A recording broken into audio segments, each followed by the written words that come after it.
काफ़ी आगे जाकर एक चौड़ी नदी नजर आई तो मैंने कौशल से कहा, क्या हमें ये नदी भी अबूर करनी है? इसका बहाव तो काफ़ी तेज़ है। दोनों को इसे अबूर करने में काफ़ी दिक्कत होगी। नहीं, हमें इसके साथ साथ चलना है, कौशल ने कहा और नदी के किनारे किनारे आगे की तरफ सफ़र करने लगी। इस तरह तकरीबन कोई 6-7 मील तक नदी के साथ साथ सफ़र किया। नदी आगे कहीं दाएं जानिब जंगल में मुड़ गई, लेकिन कौशल उसके साथ साथ नहीं मुड़ी थी, बल्कि उसने वहीं अपना घोड़ा रोक लिया। उसके चेहरे पर अजीब से तासुरात थे। मैंने उसके करीब पहुंचकर घोड़े की बागें खींची और कहा, खैरियत? क्या यहाँ से रास्ते का तयन कर रही हो? नहीं, वो आहिस्ता से बोली। तो फिर रुक क्यों गई? यहाँ से संथा बेला का जंगल शुरू हो जाता है। ओह, मैंने आहिस्ता से कहा, और इसके बाद देर तक खामोशी सी तारी हो गई। हम दोनों ही गहरी सोच में डूबे हुए थे। इस खामोशी को मुझे ही तोड़ना पड़ा। मैंने उससे कहा, कौशल क्या सोच रही हो? नहीं, मैं ये सोच रही हूँ कि शायद जड़ी बूटियों के खास असर की वजह से हमारा दुश्मन सांप रास्ता भटक गया और उसे अभी तक मेरा सुराग नहीं मिला। मुझे उसकी बू नहीं आई, काफ़ी दूर दूर तक वो मौजूद नहीं है। लेकिन अब मैं तुम्हें बताऊं कि संथा बेला के मंदिर के करीब जंगल सांपों से भरा हुआ होगा। हमें उससे बचने का बंदोबस्त करना चाहिए। मैंने अजीब से अंदाज में गर्दन हिलाई और कहा, हैरत की बात है कौशल, यूं लगता है कि नाग पद्मनी का साधु महादेव खुद भी कोई सांप ही है। हर तरफ यहाँ सांपों ही सांपों का तस्करा है। कहीं वाकई ऐसा तो नहीं है? तुम्हारे यहाँ तो ये तस्वुर मिलता है कि 1000 साल की उम्र पाने के बाद सांप अपनी जून बदल लिया करते हैं और इंसान बन जाते हैं। कहीं महादेव महाराज भी ज़माने कदीम के कोई सांप तो नहीं है? भगवान जाने, वाकई ऐसा हो भी सकता है, क्योंकि नाग पद्मनी के सांप उसके गुलाम हैं। किसी एक इंसान के किसी भी ज्ञान से सांपों पर उसका ये इक़्तिदार कायम हो जाना बड़ी अजीब बात है। मैंने तो ऐसे ही ये जुमले कह दिए थे, लेकिन जिस तरह से कौशल ने मेरी बात की तायद की थी वो मेरे लिए बड़ी अजीब सी थी। बहरहाल मैंने कहा, तो फिर आओ, इन सांपों से कैसे बचेंगे? बस पहरेदारों की सरहद शुरू होने से पहले हम सरहद छोड़ देंगे और वहाँ से एक खुफिया रास्ते से संथा बेला के मंदिर की तरफ जाएंगे। क्या तुम्हें उस खुफिया रास्ते का इल्म है? हाँ, अगर तकदीर ने और भगवान ने साथ दिया तो, वो आहिस्ता से बोली और इसके बाद हमने घोड़े आगे बढ़ा दिए। नदी के साथ साथ चलते हुए हम घने जंगल में दाखिल हो गए। अब हमारे घोड़े कदम कदम चल रहे थे। दरख्तों की शाखें जहाँ नीचे तक झुकी होती वहाँ हमें झुककर निकलना पड़ता। जंगल बेपनाह घना था। मुझे प्यास भी लग रही थी और भूख भी महसूस हो रही थी। जब ये भूख शिद्दत इख्तियार कर गई तो मैंने कहा, कौशल क्या तुम्हें भूख प्यास नहीं लगती? मैं भी तुमसे दूसरे समय यही कहने वाली थी। वैसे हमें आगे जंगली फलों का एक पूरा जंगल नजर आएगा, वहाँ हमें हमारे मतलब की चीज़ें मिल जाएंगी और अब हम इसी जगह आराम करेंगे। 1 घंटे तक सफ़र किया गया और उसके बाद वह जंगल आ गया जिसका जिक्र कौशल ने किया और हम घोड़ों से उतर गए। यहाँ केलों और जंगली बेरों के बेपनाह दरख्त थे और बिलाशुबा ये केले और बेर हमारी हर ज़रूरत पूरी कर दिया करते। कौशल नदी से ज़रा हटकर घास पर बैठ गई। घोड़ों को हमने खुला छोड़ दिया ताकि वो भी अपनी खुराक ले लें और इसके बाद ये केले और बेर हमारी शक्म सेरी करने लगे। मैंने थोड़ी देर तक खामोशी इख्तियार की और इसके बाद मैंने गर्दन झटकते हुए कहा, वैसे कौशल, उन डाकुओं से तुमने खूब पीछा छुड़ाया, मगर हैरत की बात थी कि उन्हें शराब पीते हुए ये ख्याल नहीं आया कि थोड़ी देर के बाद वो बिल्कुल मदहोश हो जाएंगे। कौशल ने मुस्कुराती हुई निगाहों से मुझे देखा और बोली, तो तुम्हारा क्या ख्याल है, शराब ने उन्हें बेहोश किया? क्या मतलब? उसकी मुस्कुराहट गहरी हो गई और उसने कहा, मैं तुम्हें बता चुकी हूँ कि मेरे माता पिता सपेरे थे। जब वो मर गए तो कुछ अरसे मुझे एक बड़े नाग मंदिर के पुजारी ने पाल पोस कर बड़ा किया। शुरू से ही नाग मेरी जिंदगी के साथी रहे। कितनी ही बार जहरीले सांपों ने मुझे काटा, मगर पुजारी जी ने दवा पिलाकर मुझे अच्छा कर दिया। फिर जब मैं जवान हुई तो एक नाग मंदिर की नागदासी बन गई। वहाँ एक मेला लगता था जिसमें नागदासियों को सांप से कटवाया जाता और सांप से कटवाने से पहले हमें एक खास किस्म की दवा पिला दी जाती जिससे हम पर जहर का पूरा असर नहीं होता। असल में ये काम दूसरों को दिखाने के लिए किया जाता था ताकि पूजा पाठ करने वाले नागदासियों से मुतासिर हो जाएं। हमारे शरीर में सांपों का जहर हमारे खून के साथ दौड़ता है और मैं जब चाहूँ अपने जहर को जुबान पर ले आती हूँ। अगर मैं किसी को अपना जूठा पानी पिला दूँ तो मेरे जहर का असर उसे बेहोश कर देता है। बेशक वह मरेगा नहीं, लेकिन कुछ देर तक बेहोश ज़रूर रहेगा। मैंने उन डाकुओं के साथ ऐसा ही किया और मैंने उनकी शराब में थूक कर उन्हें बेहोश कर दिया। ओह, मैंने हैरान होकर कहा, बहरहाल वो जो कुछ कह रही थी सच ही होगा। जिंदगी में ये सब कुछ देखना भी नसीब में लिखा था। रजब अली कम वक्त बार बार याद आ जाता। इसमें कोई शक नहीं कि इस बार मुझे जो माहौल मिला वो नाकाबिल यकीन सा था। बहरहाल हमने खूब फल खाए, नदी पर जाकर पानी वगैरह पिया। घोड़े भी ताज़ा दम हो चुके थे। कौशल इधर उधर देखने लगी। फिर उसने कहा, मेरे कपड़े तो बिल्कुल ही मैले हो गए हैं, मैं सोच रही हूँ कि। वो बातें करते करते रुक गई। फिर उसके मुंह से एक मध्यम सी आवाज़ निकली, मुझे मेरे दुश्मन सांप की बू आ रही है। वो जल्दी से उठ खड़ी हुई। उसके चेहरे पर वहशत के आसार नजर आने लगे। वो फिर बोली, लगता है उसने मेरा रास्ता तलाश कर लिया है, हमें यहाँ से दूर निकल जाना चाहिए, जल्दी जल्दी चलो। मैंने भी उसका साथ दिया और थोड़ी देर के बाद हम नदी के साथ साथ जंगल के रास्ते पर बर्क रफ्तारी से चल पड़े। कौशल के इस इंकशाफ ने कि उसके दुश्मन सांप ने उसकी बू पाली है और उसके ताक़ुब में चला रहा है मुझे भी परेशान कर दिया। मैं सोचने लगा कि इस लड़की को जिंदा रखना है और खुद भी जिंदा रहना है। इसके लिए इस लड़की की जहानत के मुताबिक नहीं बल्कि अपनी अकल के मुताबिक काम करना है। नदी के किनारे पर दरख्त नहीं थे। कौशल काफ़ी वहशत ज़्यादा थी और घोड़े को तेज़ दौड़ा रही थी। मेरा घोड़ा भी उसके पीछे तेज़ तेज़ दौड़ने लगा। काफ़ी आगे जाकर नदी जंगल में बाएं जानिब घूम गई। कौशल ने अब नदी का किनारा छोड़ा और एक पहाड़ी की तरफ चल पड़ी। गुंजान दरख्त रफ्ता रफ्ता हमसे दूर होते जा रहे थे। ज़मीन में काफ़ी नशेब फराज थे। हर तरफ जंगली झाड़ियाँ भरी हुई थीं। फिर थोड़ी दूर चले थे कि आसमान पर बादल आने शुरू हो गए। सूरज बादलों के पीछे छुप गया। हम पहाड़ी के साथ साथ जा रहे थे और इसके बाद हम पहाड़ी की चढ़ाई चढ़ने लगे। मैंने कौशल से कहा, इस तरफ क्यों रुख किया है? पहाड़ी के दूसरी तरफ क्या है? बराहे करम इस वक्त कुछ ना पूछो, वो सहमी हुई आवाज़ में बोली। मैंने उसे इत्तेफाक कर लिया। पहाड़ी की चढ़ाई पर जगह जगह पत्थर और झाड़ियाँ थीं। घोड़े उनके दरमियान संभल संभल कर चल रहे थे। आखिरकार हम पहाड़ की बुलंदी पर पहुंच गए और इसके बाद कौशल ने घोड़े को पहाड़ी की दूसरी जानिब नशेब में उतारना शुरू कर दिया। ये उतराई बहुत ज़्यादा खतरनाक महसूस हो रही थी, लेकिन तय तो करना ही था। मुझे संथाबेला की तलाश थी। संथाबेला नजर आ जाए उसके बाद कौशल को अपनी हदायत पर अमल करने के लिए मजबूर किया जा सकता था। आगे गहरी खाई नजर आ रही थी और कौशल का रुख उसकी जानिब था। वो कहने लगी, बस हमें थोड़ा सा आगे और चलना है, हम संथाबेला की सरहद में दाखिल हो जाएंगे। बहरहाल मैं कुर्बा ज्वार में हर तरफ से निगाह रखे हुए था। उसने खास तौर से सांपों का तज़किरा किया। चुनाचे मेरी निगाहें कुर्बा ज्वार में सांपों को तलाश कर रही थीं। ये खतरा भी था कि सांप घोड़ों को नुकसान पहुंचा देंगे। कौशल ने यही बताया था कि मुहाफिज सांप फिजा में उड़कर भी हमला करते हैं और दरख्तों के ऊपर से भी हमलावर होते हैं। ये एक ठोस हकीकत है कि इस वक्त मैं जिन हालात से गुजर रहा था और जो संगीन और खौफनाक सूरत हाल मुझे पेश आ गई थी वो बिल्कुल अजनबी और नई थी। मुझे रजब अली की मौजूदगी में भी और गुरु जगराजन राज की इंतकामी कार्रवाइयों में भी कम अज़ कम ऐसे हौलनाक वाक़यात का सामना नहीं करना पड़ा। मुझे कम अज़ कम सांपों का कोई तजुर्बा नहीं था। आसमान आहिस्ता आहिस्ता बादलों से ढकता जा रहा था, मगर सूरज के छुप जाने से रोशनी कम नहीं हुई। कौशल को दोहरा खतरा था। एक तो उसके पीछे उसका दुश्मन लगा हुआ था, दूसरा वो सांप जो यहाँ मौजूद थे। लेकिन कौशल इस पूरे रास्ते में बड़ी बहादुरी का सबूत देती रही। आखिरकार हम पहाड़ी के दामन में पहुंच गए। यहाँ एक अजीबोगरीब खेत नजर आ रहा था जिसका रंग गहरा स्याह था। कौशल ने घोड़े को बिल्कुल रोक लिया और बोली, ये एक खतरनाक दलदल है, घोड़े को मेरे पीछे रखना। मैंने हैरत से उस काली दलदल को देखा जिसे मैं खेत समझा था।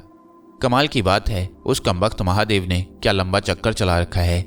ये तो उसने एक ऐसा मजबूत किला बना रखा है कि कोई फौज भी इस किले पर हमला करके महादेव को काबू में न कर सके। गहरी सी दलदल में मध्यम मध्यम धुआं उठ रहा था और यूं लग रहा था जैसे दलदल सांस ले रही हो। वो बार बार ऊपर उठती और नीचे दब जाती। ये भयानक दलदल सही मायनों में इंतहाई खौफनाक थी। इसके आगे बांस के झुंड शुरू हो गए और फिर एक नदी आ गई। हम आखिरकार नदी के दूसरे किनारे पर पहुंच गए। फिर कौशल ने घोड़े के पुष्ट पर बैठे बैठे ऊंट की तरह गर्दन उठा उठा कर चारों तरफ देखा और फिर मध्यम सी मुस्कुराहट के साथ बोली, भगवान की दया से वो बू तो गायब हो गई है, लेकिन मैं तुम्हें एक बात बताऊं कि यह सांप मेरा पीछा छोड़ने वाला नहीं है। बड़ा भारी अहद होता है महादेव के और इन सांपों के दरमियान। अहद? हाँ, वो क्या? बस जादू मंत्र पड़ता है वो इन सांपों पर और इनके साथ एक रिश्ता जोड़ लेता है। अब ये सांप उस वक्त तक मेरे पीछे लगा रहेगा जब तक मुझे मार दे या फिर खुद मर जाए। ये भी हो सकता है कि वो मुझे धोखे में डालने के लिए दूर हट गया हो और किसी और सिमत से आगे आकर हमला करे। एक बात और भी है कि अगर वो आगे से आ गया तो मुझे उसकी बू नहीं आएगी, चूंकि जंगल में हवा पीछे से आगे की तरफ चल रही है। ये एक उलझा देने वाली बात थी। ख्वामखा खौफ के बादल दिलो दिमाग पर सवार हो रहे थे। अब क्या करें ये बताओ? क्या कर सकते हैं? घबराने की बात नहीं। भगवान जो करेगा अच्छा ही करेगा। तुम्हारा इरादा भी नेक है। तुम अपनी शमशेरा को हासिल करना चाहते हो और मैं?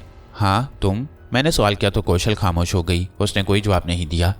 एक मध्यम और मगमूम सी मुस्कुराहट उसके होंठों पर नमूदार हुई और वो खामोशी से सामने देखकर आगे बढ़ती रही। अब दिन ढलना शुरू हो गया। बांस का जंगल खत्म हो गया तो कौशल रुक गई। सामने कुछ फासले पर ऊंचे ऊंचे नारियल, ताड़ और देवदार के दरख्तों का झुंड नजर आ रहे थे।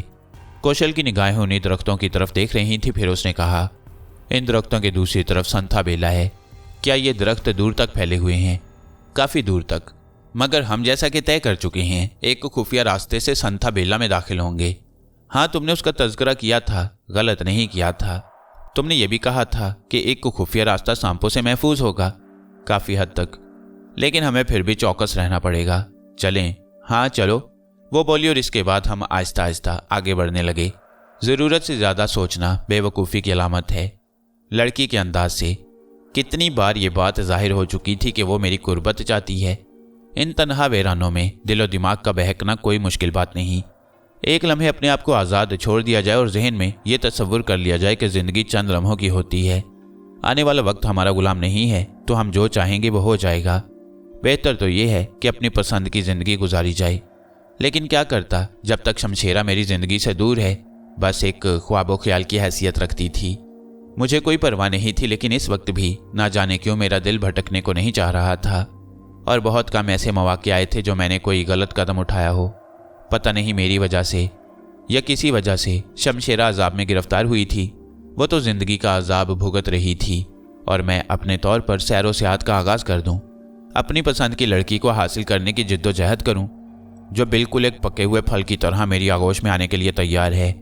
मैं भी उसे गुरेज करता रहा। उसकी फीकी मुस्कुराहटें, उसके देखने का अंदाज, उसकी तमाम तर कैफियत ये जाहिर करती थी कि वह मेरी तरफ से बड़ी मायूस है और बस अपनी मोहब्बत का फ़र्ज पूरा कर रही है। लेकिन अफसोस, मैं उसे अपने दिल में वो जगह नहीं दे सकता जिस पर शमशेरा ने कब्जा कर लिया था। हम दोनों आगे बढ़ते रहे। मैं ये भी सोच रहा था कि जिस सांप का वो बार बार तज़किरा किए जा रही है, उसकी बू भी वही सूंघ रही है। मुझे तो किसी तरफ भी कोई बू नहीं आ रही। क्या इस औरत की अक्ल पर पूरा पूरा भरोसा कर लिया जाए? इसमें तो कोई शक नहीं कि महादेव इंतहाई पुरस्कार आदमी है, और जिन रास्तों पर हम सफ़र कर रहे थे वो इंतहाई हौलनाक, लेकिन फिर भी क्या कहा जा सकता है। हो सकता है इस लड़की ही को गलतफहमी हो।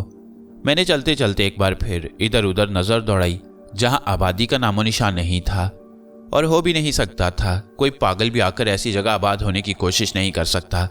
हम उस वक्त एक पगडंडी पर सफ़र कर रहे थे और बादल गहरे होते जा रहे थे। बादलों का बोझलपन ये जाहिर करता था कि किसी वक्त भी बारिश शुरू हो जाएगी। फिर ये पगडंडी दरख्तों के झुंड में दाखिल हुई तो अचानक एक खौफनाक फुंकार सुनाई दी और मैं समझ गया कि हौलनाक सांप मेरे पास आ गए हैं। फुंकार की आवाज़ पर घोड़े बिदकने लगे। कौशल मुश्किल तमाम अपने घोड़े को संभाले हमारे करीब आ गई। मेरा घोड़ा थर थर कांप रहा था। सामने उस पगडंडी के ऐन दरमियान एक सुर्ख सब्ज रंग का सांप जमीन से 5 फुट ऊपर फन फैलाए खड़ा था। ऐसा रंगीन सांप मैंने पहले कभी नहीं देखा। कौशल भी उसे घूर कर देख रही थी, मगर घोड़ा डर डर कर बार बार पांव उठा रहा था। मैंने जेब से रिवॉल्वर निकालकर सांप के सर का निशाना लिया और उस पर फायर कर दिया।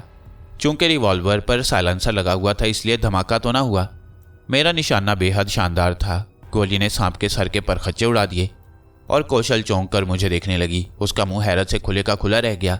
ये पिस्तौल तुम्हारे पास कहाँ से आ गया? बस इसे अपने कब्जे में कर लेना जरूरी था। क्या तुमने उन डाकू में से किसी का हासिल किया है? मैंने यूं ही रवादारी में हाँ कह दिया तो वो बोली, ये तो तुमने वाकई बड़ा काम किया। तुम नहीं जानते, ये कंसूरा है। कंसूरा? हाँ। ये क्या होता है भाई? मैंने पुरमज़ा अंदाज में कहा। एक इंतहाई खौफनाक सांप। कहीं वो सांप तो नहीं जो तुम्हारा ताकुब कर रहा था, बकौल तुम्हारे, जिसकी खुशबू तुम सूंघती चली आई? नहीं, वो काले रंग का सांप है और उसकी गर्दन पर सुर्ख रंग की धारियां हैं। तुम भी याद रखना, अगर तुम्हें ऐसा सांप नजर आ जाए तो उसे फौरन हलाक कर देना।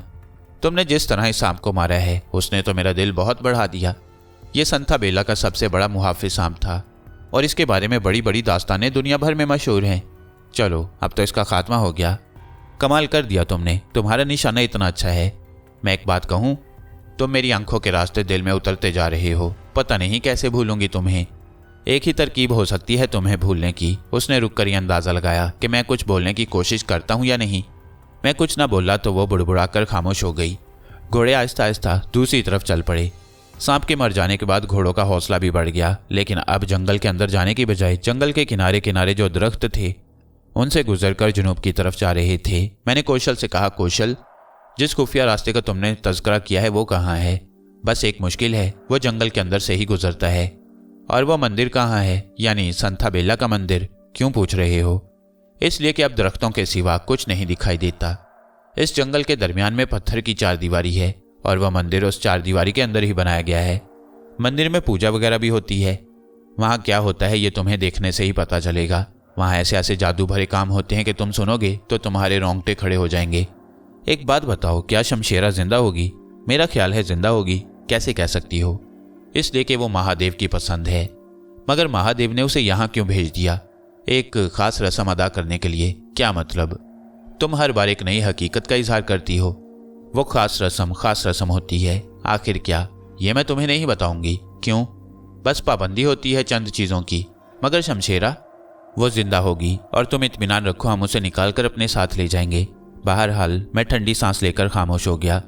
कभी कभी अपने आप पर लानत भेजने लगता। लाखों इंसानों से वास्ता पड़ा है, माँ बाप, छोटे बहन भाई, जिनकी तादाद बेशुमार थी, और अब तो ना जाने उनकी नस्लें कहाँ कहाँ तक फैली हुई हैं। सब कुछ तो छूट गया, एक शमशेरा बाकी रह गई, जिसके लिए मैंने जिंदगी को दांव पर लगा दिया। हालांकि जब वो नहीं मिली तो खासा सब्र कर लिया था और सिर्फ एक तसव्वुर के तौर पर छोड़ दिया था। लेकिन ये बात कितनी ही बार मैंने महसूस की थी कि तकदीर उस तरह मेरा साथ नहीं देती जिस तरह मैं चाहता हूँ। बहुत से वसवसे, बहुत सी ऐसी चीज़ें मेरे हमरा सफ़र करती हैं जो मुझे भटकाए रखती हैं। शायद मेरी तकदीर में इस तरह भटकना ही लिखा हुआ है। बहरहाल इतने हौलनाक फासले तय कर लिए थे कि शमशेरा को इस हालत में छोड़कर वापसी के बारे में सोचना नामुमकिन था। वापसी भी तो आसान नहीं है, और जब संथा बेला पहुंच चुका हूं तो ये कैसे बुज़दिलाना ख्यालात मेरे दिल में पैदा हो रहे हैं। मैंने अपने जहन को दूसरी जानिब मुंतकिल कर लिया और कौशल के बारे में सोचने लगा। इस लड़की के अंदर सांपों के माहौल में रहने और सांप के इसके जिस्म पर सारी रात रेंगने की वजह से जहर पैदा हो गया था, और वो अपनी मर्जी से ये जहर अपनी जुबान की नोक पर लाकर अपने मद्दे मुकाबिल को हलाक कर सकती थी। एक तरह से ये भी सांप ही की एक सिफ्त थी जो इसमें पैदा हो गई थी। अगर ऐसी ही कोई चीज़ शमशेरा में भी पैदा हो गई तो ये आगे चलकर मेरे लिए क्या परेशानियां पैदा कर सकती है। मुझे अपने इन ख्यालात पर खुद हंसी आने लगी। कैसे कैसे मुश्किल हालात गुजारे थे, लेकिन इस वक्त जो गुजर रही थी वो नाकाबिल यकीन थी। फिर हम एक तंग घाटी पर जाकर रुके जो जंगल के अंदर जाती थी। कौशल ने एक बार फिर घोड़े को रोक लिया और चारों तरफ रुक करके गहरे गहरे सांस लिए। वो शायद अपने दुश्मन सांप की बू का सुराग लगा रही थी। थोड़ी देर के बाद वो कहने लगी, मैं उसके सिलसिले में धोखा खा रही हूँ। वह मुझसे ज़्यादा चालाक है। क्या मतलब? उसकी बू कभी आती है और कभी गायब हो जाती है। तो मतलब क्या है इस बात का? सिर्फ एक। क्या? उसने मुझे तलाश कर लिया है। उसे यह भी मालूम है कि मुझे भी उसकी बू आ जाएगी, चुनाचे वो मुझे धोखे से मारना चाहता है। मगर वो किस तरह? उसने किसी तालाब या नदी के जौहड़ में अपने आप को छुपा लिया है और सिर्फ उसकी गर्दन पानी से बाहर है, जिसकी वजह से मैं पूरी तरह उसकी बू नहीं सूंघ पा रही। लेकिन तुम यकीन करो, उसका मुझसे ज़्यादा फासला नहीं है। क्या करना चाहिए? एक ही तरकीब मेरे जहन में आती है। वो क्या? वो ये कि मैं अपना घोड़ा यहाँ छोड़ दूँ। क्या मतलब? और तुम्हारे घोड़े पर बैठकर आगे चलूँ? इससे क्या फ़र्क पड़ेगा? मैंने अजीब से अंदाज में उसे देखते हुए कहा। चूंकि मैं बहुत देर से इस घोड़े पर सवारी करती आ रही हूँ, इस घोड़े के बदन में मेरे बदन की खुशबू बस गई है। अगर हम इस घोड़े का रुख तब्दील कर दें तो सांप धोखा खा सकता है। वो इस घोड़े के पीछे लग जाएगा और हम इस दौरान संथा बेला में दाखिल हो चुकेंगे। संथा बेला के मंदिर के गार से मेरे जिस्म की बू बहुत हल्की होकर बाहर निकलेगी। हाँ, हमें यही करना चाहिए। इससे बेहतर तरकीब और कोई नहीं हो सकती। ये कहकर कौशल घोड़े से उतर गई।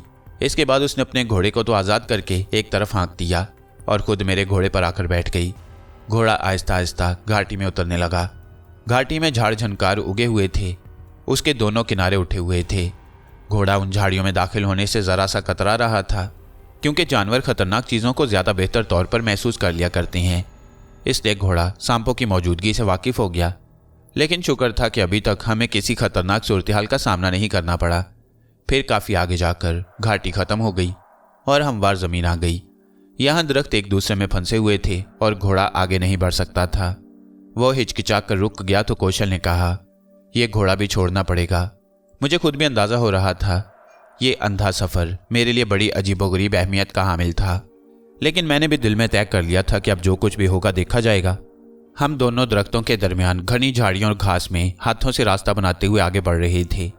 कौशल ने कहा, यह इलाका संथा बेला की चार दीवारी से दूर है। इस तरफ मुहाफिज सांप नहीं आते, इसलिए हम बेफिक्र होकर चल सकते हैं। मैंने मुस्कुराकर उसे देखते हुए कहा, मुझे तो यूं लगता है जैसे संथा बेला की तश्कील ही तुमने की है। क्यों? एक एक चीज से इस तरह वाकफियत रखती हो कि शायद यहाँ पूरी जिंदगी गुजारने वाला भी इतनी वाकफियत ना रखता होगा। कौशल ने कोई जवाब ना दिया और खामोशी से आगे बढ़ती रही। बड़ी मुश्किल से आगे जाने का रास्ता मिल रहा था। आखिरकार हम एक ऐसी जगह पहुंच गए जहां दरख्तों का घनापन किसी हद तक कम हुआ था।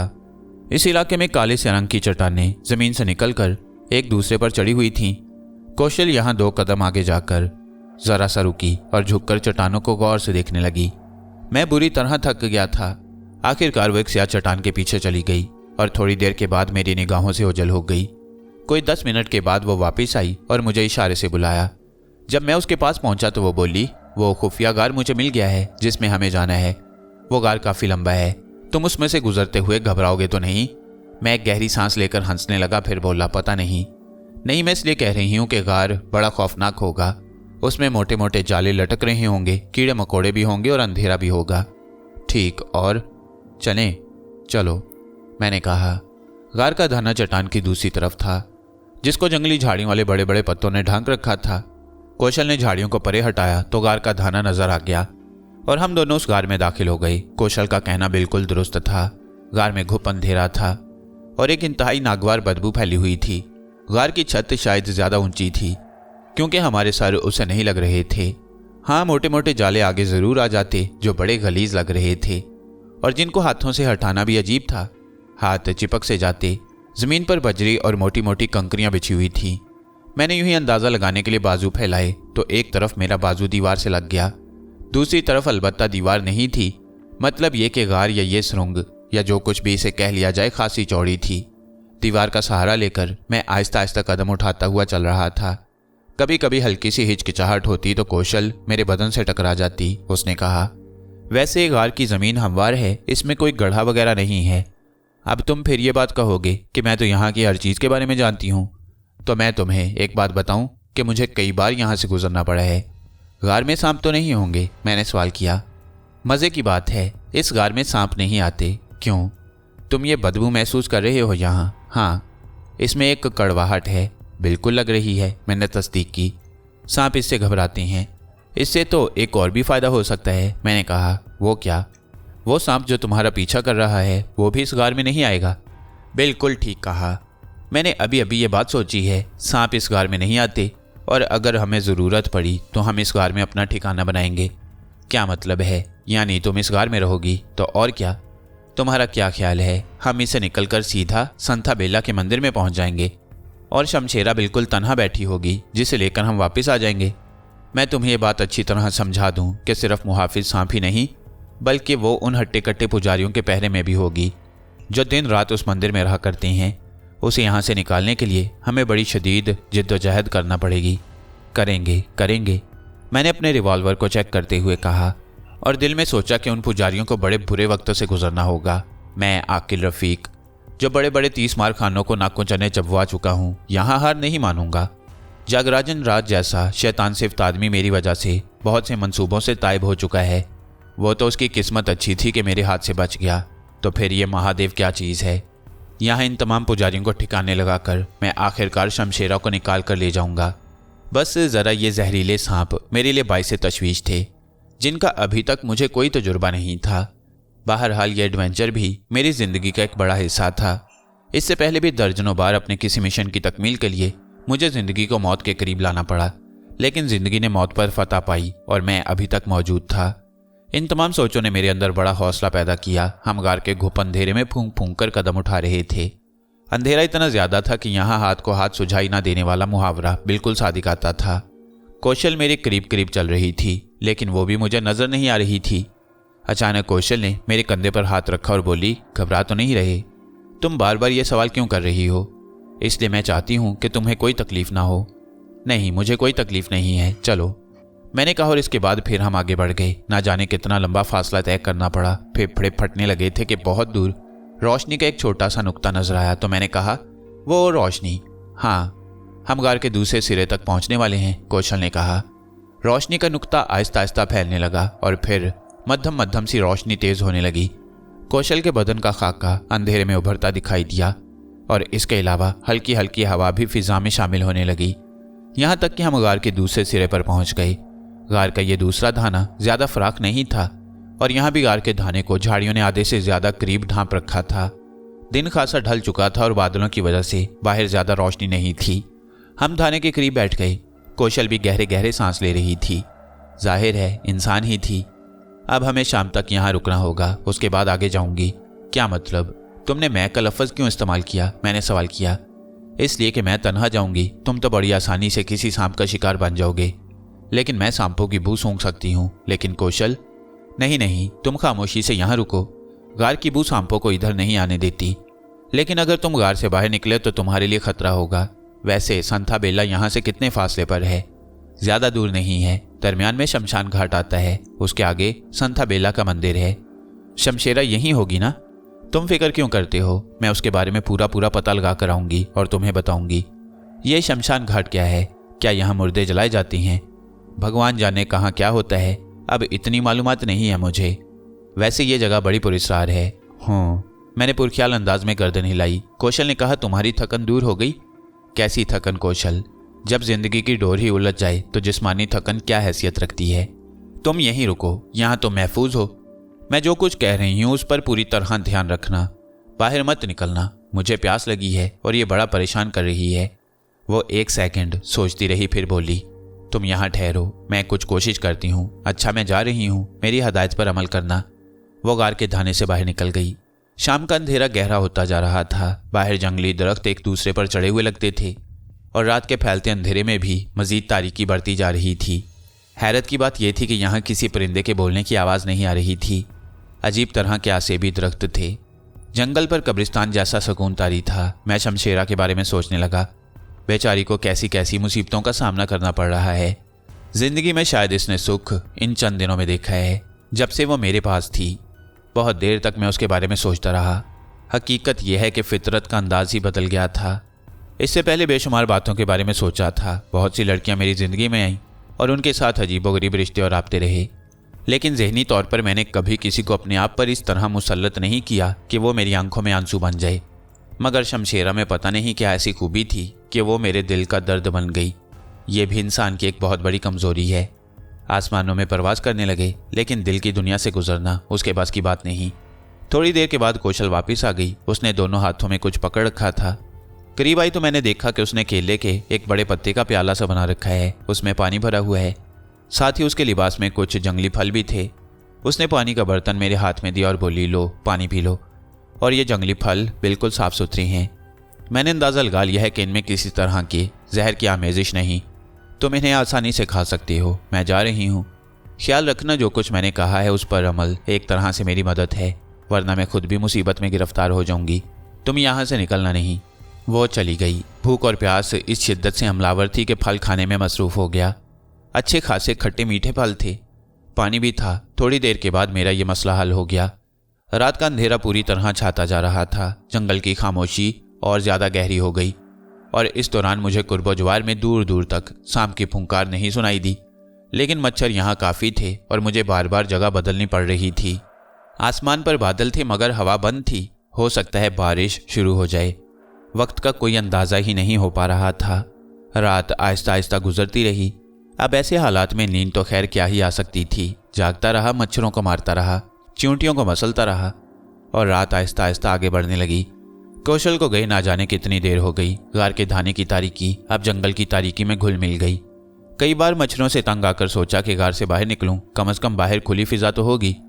लेकिन फिर उन खौफनाक सांपों का ख्याल आया। बहरहाल इंसान ही था।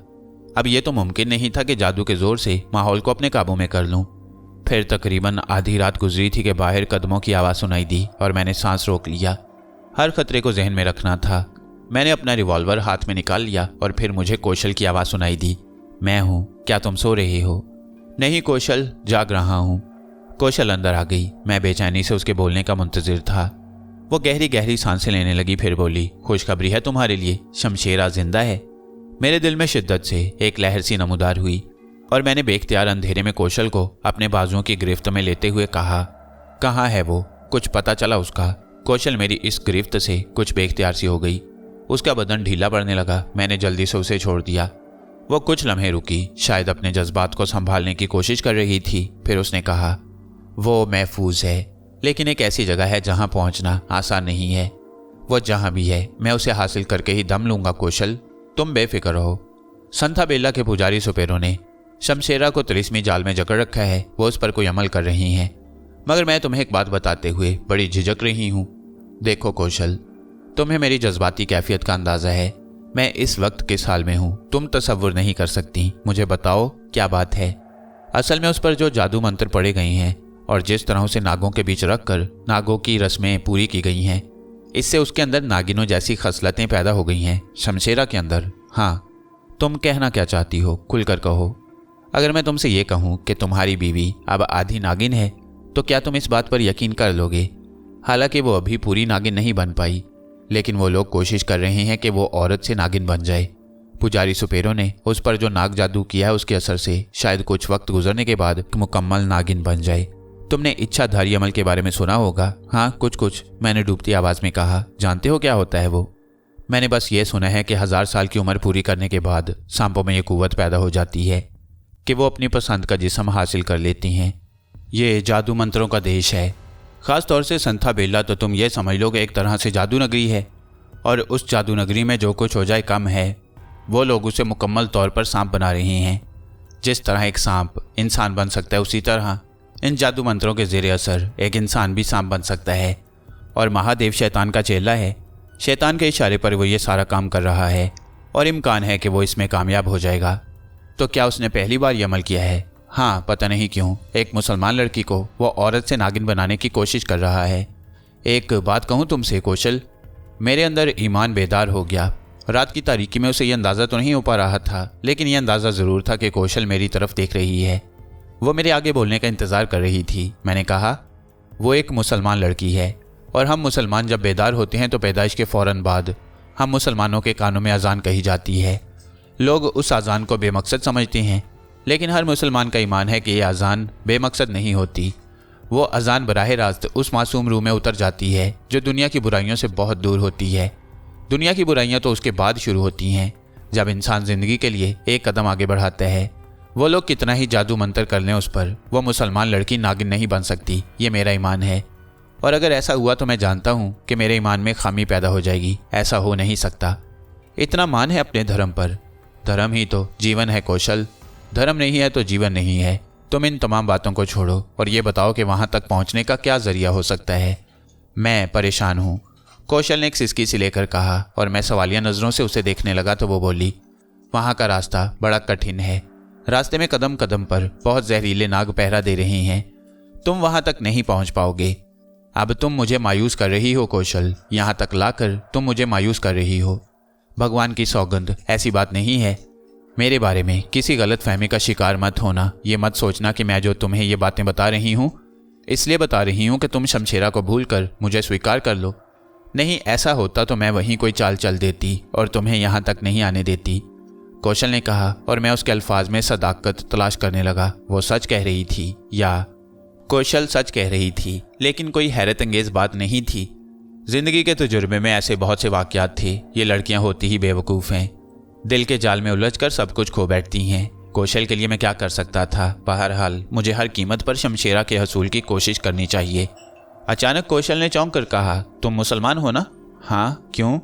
तब तुम जानू शाह से मिलो, वो तुम्हारी मदद ज़रूर करेगा। क्योंकि वो कौशल खामोश होकर कुछ सोचने लगी तो मैंने चौंक कर कहा, हाँ, आगे बोलो। वो कोई बुजुर्ग नहीं है, माजी में फ़कीरों की किसी बस्ती में पैदा हुआ। तुमने कभी फ़कीरों का कोई डेरा देखा है? बाकायदा नहीं, उनकी एक अलग दुनिया होती है। तुम्हें कैसे मालूम? एक बार मेरा उससे वास्ता पड़ चुका है। मेरे किस काम आ सकता है?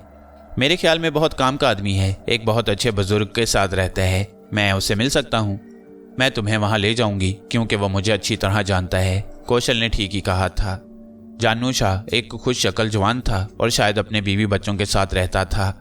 बहुत अच्छे अखलाक का आदमी था। हम दोनों से बड़ी अच्छी तरह पेश आया। कौशल ने मेरा उससे तारुफ कराया। मैंने उसे इंतहाई मुख्तसर हालात ज़िंदगी सुनाई, जिनमें सिर्फ शमशेरा की जुदाई का मामला सरे फहरिस्त था। संथा बेला का शैतान है तो ख़तरनाक। बाबा जी कहाँ हैं? नज़र नहीं आए, गए हुए हैं। और सांवली बहन, वो भी साथ गई है। किसी रिश्तेदार की शादी है। तुम लोग भाई आराम करो, फिक्र मत करो, बाबा जी आ जाएंगे तो ज़रूर कुछ करेंगे। मैं तुम्हारे पास बड़ी आस लेकर आया हूँ, कौशल ने। मैंने कहा मगर उसने मेरा जुमला काट दिया। भाई मैं कुछ भी नहीं हूँ, असल चीज़ बाबा जी हैं। वह ज़रूर तुम्हारी मुश्किल हल करने में मदद करेंगे। बाद में जानू शाह ने मुझे अपने बारे में बताया। तुम्हें मालूम है फ़कीर भी शाह होते हैं, उनसे बड़ा शाह और कौन होगा। बिल्कुल ठीक कहा। मेरे बारे में हमेशा यही कहा गया है कि फ़कीर मुझे कहीं से अगवा करके लाए थे। होश संभाला तो भीख मांगने में एक्सपर्ट हो चुका था। ठेकेदार जगह जगह ड्यूटी लगाता था। एक दिन पीरा मासी की गाड़ी धकेल रहा था कि सुरख रंग की एक लंबी कार कुछ फासले पर रुकी और पीरा मासी ने जल्दी से कहा, लपक लपक आसामी आई है। ओ रुक तो जा, बारिश हो रही है। बारिश के बच्चे दौड़ जा। हूँ ताकि पाँव फिसल जाए, तुझे ले चलूँ। जा तू, बड़ी बहस करने लगा है तू, ठेकेदार से शिकायत करनी होगी। लो जाता हूँ, मरी क्यों जा रही है, जा जा जल्दी। मैं गाड़ी की तरफ चल पड़ा। गाड़ी की अगली सीट पर एक ड्राइवर बैठा हुआ था और पीछे की सीट पर एक मोटी सी खाला जी बैठी हुई थी। देखने से ही अंदाज़ा होता था कि वो कोई बहुत दौलतमंद बीबी हैं, मगर उसकी शक्ल बड़ी अजीब सी थी। मैंने आदत के मुताबिक कहा, बीबी जी अल्लाह के नाम पर दे दो, मेरी बूढ़ी अम्मा माजूर है, मैं उसका इलाज करा रहा हूँ। हम भिखारी नहीं हैं बीबी जी, बस वक्त पड़ गया है, दे दें, कुछ आपका भला होगा। औरत ने गहरी निगाहों से मुझे देखा, फिर बोली, हट्टा कट्टा तो है तू, भीख मांगकर अपनी माँ का इलाज कराना चाहता है। मजबूरियाँ हैं बीबी जी। मजबूरियाँ आप समझती नहीं हो, भीख मांगने के सिवा और कुछ नहीं कर सकता। डॉक्टरों ने कहा है कि माँ को एक लम्हे के लिए अकेला ना छोड़ा जाए। नौकरी पर जाता हूँ तो माँ को अकेला छोड़ना पड़ता है, और नौकरी तो नौकरी ही होती है। अब ये तो है कि कम से कम जहाँ भी होता हूँ उसे साथ लिए फिरता हूँ। अच्छा कितना खर्च हो जाएगा तेरी माँ के इलाज में? बीबी जी बस जो तुम दे दो। तुझे शर्म आनी चाहिए, तेरी जवानी को देखकर कोई सोच भी नहीं सकता कि तेरा हाथ भीख के लिए फैल सकता है। बीबी जी मजबूरी सब कुछ करा लेती है, और फिर आपको तो जी अल्लाह के नाम से वास्ता जो भी मदद हो सके कर दीजिए जी। एक ही मदद कर सकती हूँ तेरी, वो क्या? वो ये कि तेरी माँ का इलाज करा दूँ। ऐसी बातें तो सभी करते हैं बीबी जी, अगर आप कुछ देना चाहती हैं तो दे दें, मैं बारिश में भीग रहा हूँ। तो मियाँ अब मैं दौलत लिए नहीं फिर रही। ठीक है तेरी माँ के इलाज का सारा खर्चा मैं दूंगी, लेकिन तुझे मेरे साथ चलना पड़ेगा। कहाँ बीबी जी? ज़्यादा दूर नहीं, थोड़े फासले पर मेरा घर है। तो माँ को यहीं छोड़ दूँ क्या? मैंने कहा तो औरत सोच में डूब गई, फिर बोली, तू ऐसा कर, गाड़ी में वहीं दरख्त के नीचे लगवा देती हूँ, अपनी माँ को भी गाड़ी में बिठा ले और अपनी हाथ गाड़ी यहीं छोड़ दे। मैं तुझे जो कुछ देना है दे दूंगी, उसके बाद ड्राइवर तुझे और तेरी माँ को यहाँ छोड़ जाएगा। मैंने एक लम्हे के लिए सोचा, मेरा ख्याल है कि तीर निशाने पर बैठा है। एक लम्हे सोचने के बाद मैंने कहा, ठीक है बीबी, अल्लाह आपको इतना दे कि आप उसको संभाल भी ना सकें। मैं आगे बैठ जाती हूँ, तू अपनी माँ को पिछली सीट पर बिठा दे। बहुत बड़ी बात थी। बेगम साहिबा ज़रूरत से कुछ ज़्यादा ही मेहरबान हो गई थी, वरना अपनी उस कीमती गाड़ी में एक गंदी भिखारन को कौन जगह देता। ऐसे लोग जिनके दिलों में हमदर्दी उमड़ आए और जिनकी जेबों में इतनी दौलत होती है, कभी कभी बड़े फ़ायदेमंद साबित होते हैं। पीरा मासी ने नाकबूं चढ़ाई थी। मैंने सरगोशी में उससे कहा, क्यों मेरा दिमाग ख़राब कर रही है बुढ़िया? ठेकेदार से कह दूंगा कि एक अच्छी आसामी को इसने हाथ से निकाल दिया, फिर तू जाने और ठेकेदार, मैं तेरी कोई मदद नहीं करूंगा। इस धमकी पर पीरा मासी खामोश हो गई। मैंने बड़ी मुश्किल से उसे लकड़ी की गाड़ी से निकालकर कार की पिछली सीट पर बिठाया। इस दौरान बीबी ड्राइवर के साथ अगली सीट पर बैठ गई थी। फिर दूसरी तरफ से घूमकर मैं भी गाड़ी में बैठ गया। क्या ही शानदार कार थी। ऐसे नरम गद्दे के पास इंसान का जी चाहे कि लेटे और सो जाए। पीरा मासी भी सैरज़दा नजर आ रही थी।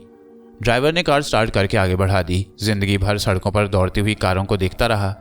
4-6 बार बस में ज़रूर चढ़ा था। पूरी ज़िंदगी कार में बैठने का पहला इत्तेफाक था। बहरहाल मज़ा आ रहा था, और यह भी ख्याल था कि अच्छी खासी रकम हाथ लग जाएगी। असल में बात वही ठेकेदार की थी। कमबख्त पूरा हिसाब रखता था। अगर मखसूस रकम में कुछ कमी हो जाए तो वो रकम कर्ज होती, लेकिन ये बात थी कि अगर कुछ ज़्यादा हाथ लग जाए तो अपना कमीशन तो मिलता ही था। लेकिन साथ ही साथ अगर ठेकेदार की रोज़मर्रा की ज़रूरियात पूरी हो जाएं तो फिर छुट्टी भी हाथ आ जाती थी, और छुट्टी के तो क्या ही मज़े होते हैं। मैं ख्वाब में मस्त हो गया और सोचने लगा कि अगर कोई अच्छी रकम हाथ लग गई तो 4-5 फिल्में देखूंगा, उम्दा किस्म की निहारी रोटी खाऊंगा, ऐश की गुजरेगी। इन्हीं तसव्वुरात में डूबा हुआ मैं कार की खिड़की से बाहर देखता रहा। ये कार भी क्या चीज़ होती है भला, बस और कार का क्या मुकाबला। फिर खासा फासला तय करना पड़ा और मैं चौंक पड़ा। पीरा मासी तो पहले ही परेशान हो रही थी। मुझसे पहले ही उसने कह डाला, हमें कितना सफ़र तय करना पड़ेगा? बस थोड़ी दूर, वो सामने। औरत ने इशारा किया। मैंने भी सामने की तरफ देखा, लेकिन ये देखकर मैं हैरान रह गया कि सामने जिस तरफ वो इशारा कर रही थी वहाँ तो खंडरात नजर आ रहे थे। पुराने ज़माने के खंडरात। मैं इस तरफ कभी नहीं आया था, लेकिन मुझे ये अंदाज़ा था कि अब बस्ती पीछे रह गई है और ये खंडरात बस्ती से दूर हैं, लेकिन बाहर हाल बड़े लोग हैं, जहां उनका दिल चाहे रहेंगे। कौन भला इन्हें रोक सकता है। गाड़ी खंडरात में दाखिल हो गई और यहाँ पहुँचने के बाद मेरा अंदाज़ा गलत हो गया। सामने के हिस्से बेशक टूटे हुए थे, लेकिन अंदर जो काली काली इमारत नज़र आ रही थी वो बिल्कुल मजबूत थी। मैं ज़ुबान से तो कुछ नहीं कह सका, लेकिन हैरानी से रास्ते को देखता रहा। कार बिल आखिर एक ऐसी बड़ी सी इमारत के पास आकर रुक गई, जिसमें लकड़ी का एक बहुत बड़ा फाटक लगा हुआ था और उसमें पीतल की कीलें जुड़ी हुई थीं। फाटक के नीचे खिड़की सी थी। हम जब नीचे उतरे और मैंने पीरा मासी को अपनी गोद में उठा लिया, खाला जी उस खिड़की से अंदर दाखिल हो गई। ड्राइवर भी हमारे साथ ही पीछे आ रहा था। फिर उस खिड़की से दाखिल होने के बाद हम अंदर पहुंच गए। बड़ी ठंडक थी। यहाँ की ज़मीन साफ शफाफ थी। रास्ता ऐसा कि देखें तो जी खुश हो जाए, लेकिन मुझे अजीब सा महसूस हो रहा था। अंदर का माहौल वाकई साफ सुथरा था और ये शौकीन मजाज खाला जी यहीं रहती थी, लेकिन यहाँ ना मुझे कोई मुलाजिम नज़र आ रहा था, ना कोई चहल पहल थी। बड़ा खामोश और सुनसान सा माहौल था। बिलाखिर खाला जी एक दरवाजे के पास रुकीं और उन्होंने ड्राइवर से कहा, तुम बूढ़ी औरत को बराबर के कमरे में बिठा दो और लड़के तो मेरे साथ आओ। मैं खाला जी के साथ अंदर चल पड़ा। पीरा मासी को मैंने वहीं छोड़ दिया, लेकिन अब ना जाने क्यों दिल पर एक खौफ का सा एहसास हो रहा था। खाला जी आगे बढ़ी और हमें एक ऐसी जगह से गुजरना पड़ा जो नीचे ढलान में थी। मैंने हैरत से खाला जी को देखा और बोला, कितनी दूर और जाना होगा जी? क्यों मरा जा रहा है? साथ चले आ मेरे। खाला जी ने खुश्क लहजे में कहा। मैंने सोचा बड़े आदमी हैं, ज़रा सी बात से बिगड़ जाते हैं, कहीं ऐसा ना हो कि बना बनाया काम बिगड़ जाए। मैंने सोचा और आगे बढ़ता रहा। ढलान तो ख़त्म होने का नाम ही नहीं ले रहे थे। वो बार बार चक्करदार जीने की तरह घूम जाते और मैं ना जाने कितनी गहराइयों में उतरता जा रहा था। लेकिन अब मेरे औसान खता हो रहे थे। ये कैसा घर है? क्या बड़े लोग ऐसे ही घरों में रहते हैं? कोई एक बात ऐसी ना थी जो समझ में आ रही हो। यहाँ तक कि हम एक इंतहाई बड़े कमरे में पहुँच गए। मैंने किसी ऐसे कमरे का तस्वुर भी नहीं किया था। यहाँ अजीबोगरीब चीज़ें रखी हुई थीं, लेकिन एक दीवार के साथ कुछ इंसानी ढांचे देखकर तो मेरी रूह ही फना हो गई। मैंने खौफज़दा निगाहों से चारों तरफ देखते हुए कहा, यह कैसी जगह है खाला जी? इधर आ। खाला जी ने करख्त लहजे में कहा। मुझे डर लग रहा है जी। तू मर्द है या ज़नखा? मर्द तो हूँ जी, मगर। हाँ मगर क्या? वो जी, ये जगह ही अजीब है। तुझे अपने काम से काम रखना चाहिए। जो देना है दे दो जी मुझे, मैं आगे नहीं जाऊँगा। क्या बकवास कर रहा है? ये तो जी इंसानी पिंजर हैं जी। तो फिर? मुझे डर लग रहा है। देख मेरी बात सुन, मैं तुझे कुछ देना चाहती हूँ। चल इस कुर्सी पर बैठ जा। मैं तुझे जो कुछ देना है निकाल कर दे रही हूँ। मैं खड़ा हुआ हूँ जी। आप मुझे जो देना है दे दो। कमाल है, मर्द होकर इतना डरता है। मैं तुझे इज्जत दे रही हूँ और तू इज्जत कबूल नहीं करता। हमें इज्जत नहीं जी, पैसा चाहिए। मैंने कहा और खाला जी हंस पड़ी। फिर बोली, तेरे बारे में तुझसे मालूमात तो हासिल कर लूँ। क्या मालूम करोगी जी? तू बैठ तो सही। खाला जी ने कहा और खुद एक कुर्सी पर बैठ गईं। हम लोग मेहमान की इज्जत करते हैं, तो इस वक्त हमारा मेहमान है, बैठ जा कुर्सी पर। मैं डरते डरते कुर्सी पर बैठ गया। क्या शानदार कुर्सी थी। बैठकर मालूम होता था जैसे बादशाह बन गई। बड़े बड़े चौड़े चौड़े हत्थे थे उसके। मैंने दोनों हत्थों पर हाथ रख लिए। कुर्सी झूलने वाली थी। वो खुद ब खुद आहिस्ता आहिस्ता हिलने लगी। खाला जी मुझे देखकर मुस्कुरा रही थीं। फिर उन्होंने कहा, क्या नाम है तेरा? जानू शाह। बाप का नाम क्या था? पता नहीं। क्या मतलब? बाप बचपन में मर गया था और माँ, वो भी मर गई थी जी। तो फिर तूने कहाँ परवरिश पाई? फ़कीरों के अड्डे पर। तेरी देखभाल कौन करता है? पब्लिक। मैंने जवाब दिया। क्या मतलब? बस जी, छोटे बच्चों को देखकर सभी कुछ ना कुछ दे देती हैं। फ़कीरों के डेरों पर ऐसी बहुत सी भिखारनी होती हैं जो उन लावारिस बच्चों को लेकर घूमती हैं। असल में ये बच्चे ठेकेदार की मलकियत होती हैं। ठेकेदार उन फ़कीरों को ये बच्चे सप्लाई करता है और फ़कीरनियाँ उन्हें अपने कंधे से लगाकर निकल पड़ती हैं भीख मांगने के लिए। फिर सदाएं लगाती हैं, दे दो बाबू, मेरे बच्चे यतीम हैं, इनके खाने पीने के लिए कुछ नहीं है, ये बीमार हैं। बस जी, लोग हमदर्दी से दे देते हैं, मगर ये बच्चे उनके अपने नहीं होते। आप गौर से देखें तो आपको अंदाज़ा खुद ही हो जाएगा। बेदर्दी से उन्हें लिए लिए फिरती हैं। उन पर मक्खियाँ भिनभिनाती हैं। कंधे मंदे होते हैं वो। ज़रा से बड़े होते हैं तो फ़कीरनियों को ये गर्ज नहीं होती कि किसी गाड़ी के नीचे आकर दबकर मर जाएंगे। ये जिम्मेदारी ठेकेदार की होती है। बल्कि एक बार तो ठेकेदार खुद कह रहा था जी कि जब कभी बच्चे गाड़ी के नीचे आकर मर जाते हैं तो अच्छी खासी कमाई हो जाती है। मारने वाला कुछ न कुछ तो देता ही है। मगर तू ये सारी बातें मुझे क्यों बता रहा है? खाला जी ने मुस्कुरा कर कहा और मैं चौंक पड़ा। मैंने हैरत से खाला जी को देखा। वाकई ये बातें तो दिल में रखने वाली थीं। ना जाने क्यों मेरी जुबान से ये सब कुछ निकल गया। खाला जी थोड़ी देर तक मुझसे मजीद बातें करती रहीं। फिर बोली, ठीक है, अब तू ऐसा कर कि यहाँ थोड़ी देर आराम कर। मैं बाद में तुझसे बात करूंगी। खाला जी आप हमें जाने दें, आपको पता नहीं ठेकेदार कितना कमीना है। अब तो बाहर बारिश भी रुक गई होगी। बस जी हमें जल्दी पहुंच जाना चाहिए। और फिर खाला जी हम अपनी गाड़ी भी वहां छोड़ आए हैं। आती हूँ मैं अभी थोड़ी देर में, तू यहाँ रुक जा। खाला जी ने मेरी बात सुनी अनसुनी करके कहा और वापसी के लिए मुड़ गई। मैं परेशानी के आलम में बैठा रहा। पहले तो मुझे कोई खौफ नहीं महसूस हुआ, लेकिन जब हम शहरी आबादी से निकलकर इस इमारत में पहुंचे थे तो मेरे दिल में बहुत से बुरे बुरे ख्यालात आने लगे। पता नहीं क्या चक्कर है, किसी मुसीबत में न फंस जाऊं, बड़ी मुश्किल हो जाएगी ऐसी हालत में। बहरहाल अब आ फंसा था, थोड़ी देर इंतजार किए लेते हैं।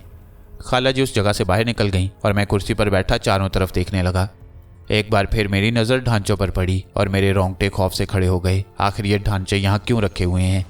पता नहीं इन बड़े लोगों के क्या क्या खेल होते हैं। 5 मिनट, 10 मिनट, 15 मिनट, आधा घंटा और फिर 1 घंटा गुजर गया, लेकिन खाला जी का कहीं पता न था। अचानक ही मैं अपनी जगह से उठा और दरवाजे की जानिब भागा। अब कुछ मिले या ना मिले, यहाँ से निकल भागना बहुत ज़रूरी है। दिल चीख चीख कर यही कह रहा था कि बेटा यहाँ से निकल जाओ, वरना जानूशा कोई मुसीबत तुम्हारा इंतज़ार कर रही है। मैं आगे बढ़कर उस जगह पहुंचा जहां से गुजरकर यहाँ आया था, लेकिन शायद गलत जगह आ गया। वहां सिर्फ एक दीवार थी और उस दीवार में कोई दरवाज़ा नहीं था। मगर ये खाला जी भी उधर ही से गई हैं, मुझसे गलती तो नहीं हुई। मैंने दिल में सोचा और दीवार को टटोल कर दरवाज़ा तलाश करने लगा। फिर दीवार के साथ साथ आगे बढ़ा। अब तो मेरी चीखें निकलने लगी थीं। मुझे कोई दरवाज़ा नज़र नहीं आ रहा था। मैं तमाम दरवाज़ों को टटोलता रहा और फिर मैं खौफजदा आवाज़ में चीखा, दरवाज़ा कहाँ गया? खाला जी हमें जाने दे जी, अब तो बहुत देर हो गई है खाला जी।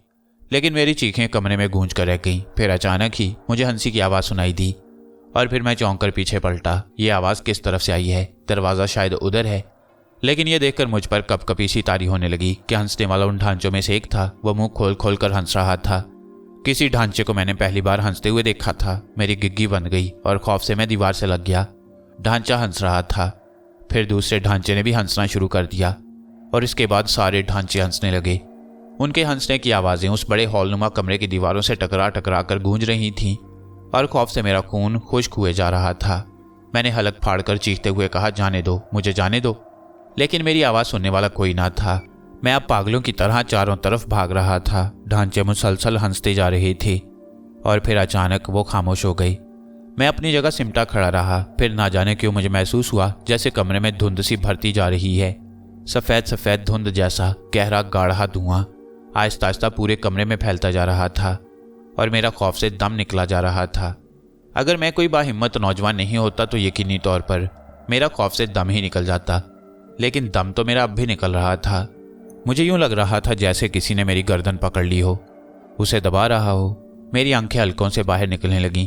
मैंने अपने हाथों से उन नज़र न आने वाले हाथों को पकड़ने की कोशिश की, लेकिन गर्दन तो बेशक किसी ने पकड़ी हुई थी, अलबत्ता वो कलाइयाँ मौजूद नहीं थीं। फिर दिमाग चकराने लगा, आंखों के सामने सितारे नाचने लगे। मैंने एक बार फिर फेफड़ों की पूरी कुव्वत सरफ की और चीख कर कहा, जो कुछ तुम मुझसे चाहती हो मैं वो करने के लिए तैयार हूँ खाला जी। तुम्हें खुदा का वास्ता मुझे जाने दो खाला जी। तुम नहीं जानती ठेकेदार मुझे जान से मार देगा। निहायत जालिम है खाला जी, वो बहुत जालिम है, मुझे जाने दो जी। खुदा तुम्हारा भला करेगा जी। फिर मेरी आवाज़ हलक में फंसने लगी और फिर आहिस्ता आहिस्ता मेरे हवास जवाब दे गई और मैं बेहोश हो गया। ना जाने किस वक्त होश आया। गले में अजीब से दुखन का एहसास हो रहा था, पूरा बदन ईंट रहा था। काफ़ी देर तक मैं इसी आलम में पड़ा रहा। फिर मैंने उठने की कोशिश की, लेकिन फिर खौफ से लरस गया, क्योंकि फ़ौरन ही उन खौफनाक ढांचों का ख्याल मेरे जहन में आया और मेरी नज़रें अतराफ़ का जायज़ा लेने लगीं। और ये देखकर मैं चौंक पड़ा कि ढांचे अब उस कमरे में नहीं थे, बल्कि ये कोई दूसरी ही जगह थी। ये एक बड़ा सा हॉलनुमा कमरा था जिसकी छत बहुत ऊंची थी। कमरे की दीवारों में लगी हुई लाइटें रोशन थीं, लेकिन उनके बटन कहीं नजर नहीं आ रहे थे। कमरे में कोई खिड़की या रोशनदान नहीं था, अलबत्ता सामने की सिमत एक दरवाज़ा नजर आ रहा था जो यकीनन बाहर से बंद होगा। तमाम वाक़यात मेरे जहन में आते गए कि किस तरह मैं और पीरा मासी मेले में गए, वहाँ बारिश हो गई, उसके बाद खाला जी अपनी गाड़ी में बिठा कर ले आई और अब मैं यहाँ इस हाल में था। बदन में एक बार फिर कपकपी तारी होने लगी।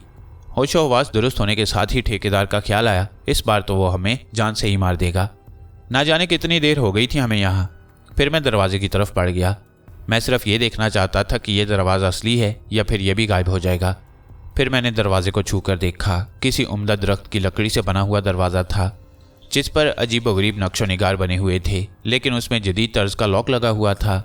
मैं वहां से वापस पलट पड़ा। अब मैं पूरी तरह होश हवास में था और एक एक चीज का अच्छी तरह जायजा ले रहा था कि अचानक मेरी नजर एक अजीब चीज पर पड़ी। ये एक दीवार पर नस्ब कोई मुजस्मा था, लेकिन मुजस्मा इंतहाई ऊंचाई पर लगा हुआ था और बहुत ज्यादा गौर करने पर ही नजर आता। उस मुजस्मे से थोड़ी ही दूर एक और मुजस्मा था, गालिबन पीले रंग का। फिर एक एक करके मैंने चारों दीवारों को गौर से देखा। ये 10 मुजस्मे थे, अजीबोगरीब शक्ल के, और बहुत ज्यादा ऊंचाई पर होने की वजह से ये मुजस्मे वाज़ेह नजर नहीं आ रहे थे। मैं वापस उसी जगह आकर बैठ गया। चीखने चिल्लाने से कोई फायदा नहीं था, बस इंतजार कर रहा था कि देखो अब क्या होता है। फिर मेरी नज़र एक दीवार की जानिब उठ गई और मेरे बदन के रोंगटे खड़े हो गए। दीवार पर लगे हुए 4 मुजस्मों में से 2 नीचे की जानिब सिरक आए थे। मुझे अच्छी तरह याद था कि ये चारों मुजस्मे एक कतार में लगे हुए थे, लेकिन अब मामला बिल्कुल ही अलग था। फिर मैंने दूसरी दीवारों को देखा और मेरे बदन की लर्जिशें तेज़ होने लगीं। बाकी दीवारों के मुजस्मे भी अपनी जगह से ज़रूर नीचे आए थे। अजीब सी तर्ज के मुजस्मे अब भी इतनी बुलंदी पर थे कि बहुत ज़्यादा वाज़ेह नहीं थे, लेकिन उनकी तरतीब ज़रूर ख़राब हो गई। अब ये सारे मुजस्मे एक साथ दीवारों पर नीचे की तरफ फिसलने लगे और ये इतने नीचे आ गए थे कि मैं अब आसानी इन्हें देख सकता था। एक मुजस्मे का सर गाय की तरह का था, बकिया धड़ इंसानी शक्ल का। उसका रंग भी काला था और बड़ा खौफनाक लग रहा था। एक मुजस्मा पीले रंग का था, उसका भी धड़ इंसानी था और चेहरे की जगह चीते का सर तराशा हुआ, जिसमें से उसके दांत भी झांक रहे थे। फिर एक तरफ की दीवार पर लगे मुजस्मों ने हरकत की और उनकी जगह आपस में तब्दील हो गई। फिर उन सब ने आपस में जगहें बदलना शुरू कर दी। वो बआसानी दीवारों पर फिसल रहे थे और मेरा दम निकला जा रहा था। ये एहसास तो शुरू से ही मेरे जहन में था कि अजीबोगरीब हालात का शिकार हो गया हूँ, लेकिन बात समझ में नहीं आ रही थी। ना जाने ये सब क्या है। मेरी निगाहें इन सोचों के साथ मुजस्मों का जायजा भी ले रही थी। अब मुझे अपनी आंखों पर बिल्कुल शुबा नहीं हो रहा था। मुजस्मे बार बार जगह तब्दील कर रहे थे। अचानक उस नीम तारीक कमरे में रोशनी हो गई। इसके साथ ही दीवारों पर सरसराहटें उभरी और तमाम मुजस्मे दीवारों पर दौड़ने लगे। यूं लगता था जैसे वो जानदार हों और किसी को देखकर अपनी जगह से दौड़ पड़े हों। फिर वो उस जगह जा टिके जहां मैंने उन्हें पहले देखा था। अभी मैं हैरत से उन मुजस्मों की हरकत देख रहा था कि दरवाज़ा खुला और 4 अफराद अंदर दाखिल हुए, लेकिन इस तरह कि उन्होंने अपने शानों पर एक ताबूत उठाया हुआ था। ताबूत ऊपर से खुला हुआ था, लेकिन नहीं देख सकता था कि उसमें क्या है। फिर मैंने ताबूत लाने वालों के चेहरे देखे और अचानक ही मुझे झटका सा लगा। क्या ये मेरी आंखों की खराबी है या जो कुछ मैं देख रहा हूँ वही हकीकत है? वो लोग मुकम्मल इंसानी जिस्म के मालिक थे, मगर उनके चेहरों पर कोई नक्श नहीं था। यूं महसूस होता था जैसे उन्होंने अपने चेहरों पर नकाबें चढ़ाई हों। उनकी ना नाक थी, ना आंखें, ना होंठ, बस बेनक्श चेहरे थे। मैं आंखें फाड़ फाड़ कर उन्हें देखता रहा और मेरे बदन में खौफ की लहरें दौड़ती रहीं। वो उस बड़े से कमरे में आए और उन्होंने अपने शानों से ताबूत उतार कर नीचे रख दिया। अब मैं उस ताबूत में भी झांक सकता था जिस जगह मैं बैठा हुआ था। वहां से ताबूत और उसके अंदर लेटी हुई शख्सियत साफ नजर आ रही थी। मैंने उस जिस्म को देखा तो एक बार फिर मेरे रोंगटे खड़े हो गए। ये पीरा मासी का जिस्म था। मेरी आंखें धोखा नहीं खा सकती थीं। ये पीरा मासी का ही बदन था, लेकिन ताबूत में क्या पीरा मासी मर चुकी है? बहरहाल कुछ भी था। पीरा मासी से मेरा बहुत पुराना वास्ता था। ये खौफनाक चेहरे मेरे लिए इंतहाई दहशत का बायस थे। लेकिन पीरा मासी को देखकर मैं अपनी जगह से उठा और उसकी जानिब लपक पड़ा। मैंने देखा कि पीरा मासी की आंखें खुली हुई हैं और वो ताबूत में खामोश लेटी हुई है। पीरा मासी तू जिंदा है? हाँ, मैं जिंदा हूँ। पीरा मासी की पथराई हुई आवाज़ उभरी। तू उठ, इस ताबूत से बाहर निकल पीरा मासी, हमें यहाँ से भाग निकलना चाहिए। तो उठ जा। ये कौन है? खुदा के वास्ते पीरा मासी उठ जा, मुझे डर लग रहा है। वो चारों जो उस ताबूत को लेकर यहाँ आए थे खामोश खड़े हुए थे। तभी अंदरूनी हिस्से की एक दीवार में एक जोरदार धमाके के साथ खलासा पैदा हुआ। आवाज़ इतनी जोरदार थी कि मुझे चौंक कर उस जानिब मुतवज्जा होना पड़ा। मैंने देखा कि वही खाला जी जो हम लोगों को यहाँ लेकर आई थी वहाँ से अंदर दाखिल हो रही है, लेकिन वो इस तरह सामने की सिमत देख रही थी जैसे उसकी आंखों में रोशनी ना हो। लेकिन आंखें, वो आंखें थी ही कहाँ। उन आंखों में सफ़ेदी तो थी, लेकिन उनकी स्याह पुतलियाँ गायब थीं। खाला जी का चेहरा बिल्कुल सामने था। वो मुड़ ही नहीं थी और जिस तरह वो चल रही थी वो भी हैरत अंगेज़ बात थी। मुझे उनके कदम उठते हुए महसूस हो रहे थे, बल्कि एक तरह से वो तैरती हुई सी आगे आ रही थी। मेरे खुदा, क्या है ये सब कुछ? मैं किस तरह खौफनाक जाल में फंस गया हूँ, मैंने सोचा। मैंने एक बार फिर पीरा मासी को मुखातिब किया, लेकिन वो उसी तरह खामोश लेटी हुई थी। मैं तुझे उठाऊं पीरा मासी? नहीं, मुझे यहीं रहने दो। पीरा मासी की आवाज़ फिर निकली और अचानक ही मैंने महसूस किया कि पीरा मासी के मुंह से निकलने वाली आवाज़ उसकी नहीं है। उस आवाज़ में तो खासा फ़र्क था। मैं दहशत से अपनी जगह पथरा कर रह गया। दूसरी तरफ से खाला जी उसी तरह चली आ रही थीं। फिर वो ताबूत के पास पहुंचकर रुक गईं। मेरी जानिब किसी ने तवज्जो भी नहीं दी, उन चारों बेनक्श चेहरे वालों ने और ना खाला जी ने। खाला जी ने उनमें से एक की तरफ रुख किया और बोली, लाओ। मैं भी उस तरफ देखने लगा। तब उस शख्स ने एक लंबी सी नोकीली कील खाला जी की तरफ बढ़ा दी। खाला जी ने यह कील अपने हाथ में ली। तकरीबन 1 फुट लंबी कील थी। फिर उन्होंने दोबारा हाथ बढ़ाया और एक शख्स ने एक हथौड़ा खाला जी के हाथ में थमा दिया। मैं अब अपनी जगह खड़ा थर थर काँप रहा था। मुझे यूँ महसूस हो रहा था जैसे मेरी ज़ुबान बंद हो गई हो, मेरे असाब शल हो गई हों। अब मैं कोशिश के बावजूद नहीं बोल सकता था। खाला जी की उस वक्त की कैफियत बड़ी अजीब सी थी और मेरी समझ में कुछ भी नहीं आ रहा था। लेकिन उस वक्त मेरे खौफ का कोई आलम न रहा जब मैंने देखा कि खाला जी एक कील लेकर पीरा मासी पर झुकी। उन्होंने वह कील उसकी पेशानी पर रखी और हथौड़े को इस तरह हाथ में तोलने लगी जैसे उस कील पर ज़रब लगाना चाहती हूँ। मैंने चीखने की कोशिश की, लेकिन उस वक्त वाकई मेरी आवाज़ मेरी अपनी आवाज़ नहीं रही। इंतहाई कोशिश के बावजूद मेरे मुंह से आवाज़ न निकल सकी और मेरा बदन उसी तरह साकित हो गया जैसे मैं पत्थर का बना हुआ हूँ। फिर मेरी आंखों ने वह रूह फरसा मंजर देखा। अचानक ही कील के ऊपरी हिस्से पर ज़रब पड़ी और पूरी की पूरी कील पीरा मासी की पेशानी में उतर गई। लेकिन पीरा मासी न चीखी थी और न उसकी पेशानी से खून का फवारा बुलंद हुआ। कील पर कई ज़रबें लगाकर खाला जी ने उसे पीरा मासी के सर में पूरी तरह अंदर तक ठोंक दिया। मैं यहाँ से पीरा मासी का चेहरा देख रहा था। उसकी आंखें अब भी खुली हुई थीं।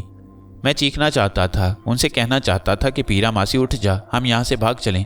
हालांकि वो माजूर थी, लेकिन फिर भी कम अज़ कम उठकर तो बैठ सकती थी। खाला जी ने इस बार दूसरे शख्स की तरफ हाथ बढ़ाया और उसने भी वैसी ही एक कील उसके हाथ में थमा दी। मैं अब अपनी जगह तनबा तकदीर हो गया। जो मंजर मेरी निगाहों के सामने था, ना तो मैं उसमें कोई मदाखलत कर सकता था और ना पीरा मासी की जान बचाने की कोशिश। वैसे मुझे यकीन था कि अब पीरा मासी की जान बच ही नहीं सकती। भला पेशानी में इतनी लंबी कील उतर जाए और कोई जिंदा बच जाए।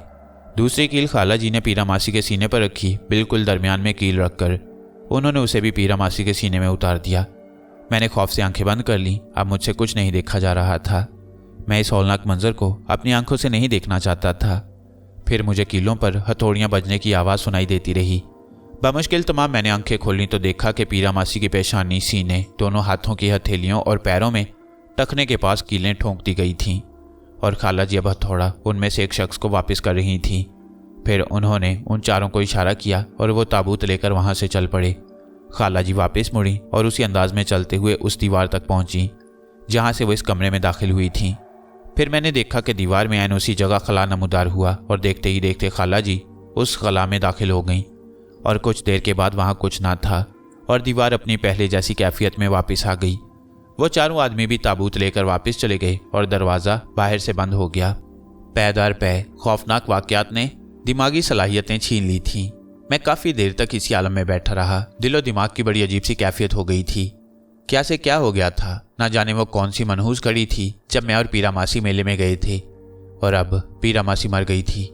पीरा मासी मेरी साथी, जिससे मैं अपना दुख सुख कह लिया करता, उससे झगड़ा भी करता, कभी रूठ भी जाता तो काफ़ी देर तक वो खुद भी मुंह फुलाए बैठी रहती। फिर खुद ही कहती, चल उठ जा। नहीं, क्यों, क्या मौत आ गई है? मौत आए तुझे? तू तो मुझसे ऐसे लड़े है जैसे मैं तेरी जोरू हूँ। अल्लाह न करे कि मुझे तुझ जैसी जोरू मिले। मेरी जोरू तो बड़ी खूबसूरत होगी, शहजादी बनाकर रखूँगा उसे। अपनी हालत तो देख, ज़रा शहजादी बनाकर रखेगा। पीरा मासी मुंह पर हाथ रखकर हंसते हुए कहती, फिर संजीदा हो जाती, अरे हम तो सदा के फ़कीर हैं, हम सिर्फ ऐसी बातें सोच सकती हैं।